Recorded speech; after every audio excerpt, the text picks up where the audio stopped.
त्या घडामोडी आपण डोळ्याने बघतो, परंतु निमूटपणे बघून सहन करतो. त्याच घडामोडी जर भारतीय सीमेवरचा रक्षक बघत असेल आणि याचं रक्त सळसळत असेल तर तो काय बोलेल, त्याबद्दल एक कविता मी कल्पना करून दिली. तर कवितेचं नाव आहे रक्षक भारत मातेचा. का उगाच लढतोय मी सीमेवर देऊन पहारा, का उगाच लढतोय मी सीमेवर देऊन पहारा, खरा शत्रू तर माझ्या घरात आहे देतोय भारत मातेचा नारा, खरा शत्रू तर माझ्या घरात आहे देतोय भारत मातेचा नारा.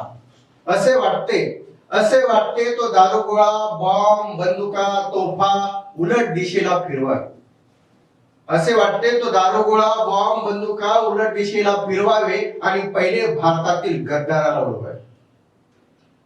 काय चाललंय हल्ली गद्दारी लुटमारी तोडाफोडी लाचारी आणि आई बहिणीची इज्जत लुटली जाते भर दुपारी.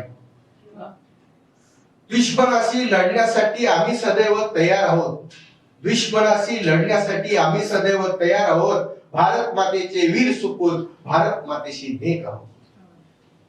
दहशतवाद नक्षलवाद आतंकवाद शब्द आता ओळखीचे झाले, दहशतवाद नक्षलवाद आतंकवाद शब्द आता ओळखीचे झाले, कारण आपल्यातीलच काही गद्दार जेव्हा त्यांना जाऊन मिळाले, कारण आपल्यातीलच काही गद्दार जेव्हा त्यांना जाऊन मिळाले. महागाई भ्रष्टाचाराने भारत माझा पोखरून गेला, महागाई भ्रष्टाचाराने भारत माझा पोखरून गेला, काळा बाजार करणारा दलाल मात्र मालामाल झाला, काळा बाजार करणारा दलाल मात्र मालामाल झाला.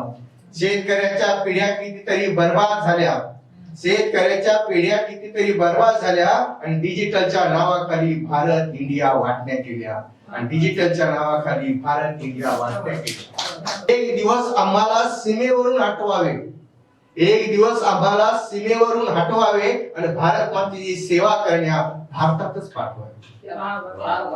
दिल्ली ते गल्ली सारा कचरा साफ करू, दिल्ली ते गल्ली सारा कचरा साफ करू आणि एका एका गद्दाराला घरात घुसून टाकू. एक दिवस आमचाही नक्कीच येईल, एक दिवस आमचाही नक्कीच येईल. जय जवान जय किसानचा जय घोष भारतभर होईल, जय जवान जय किसानचा जय घोष भारतभर.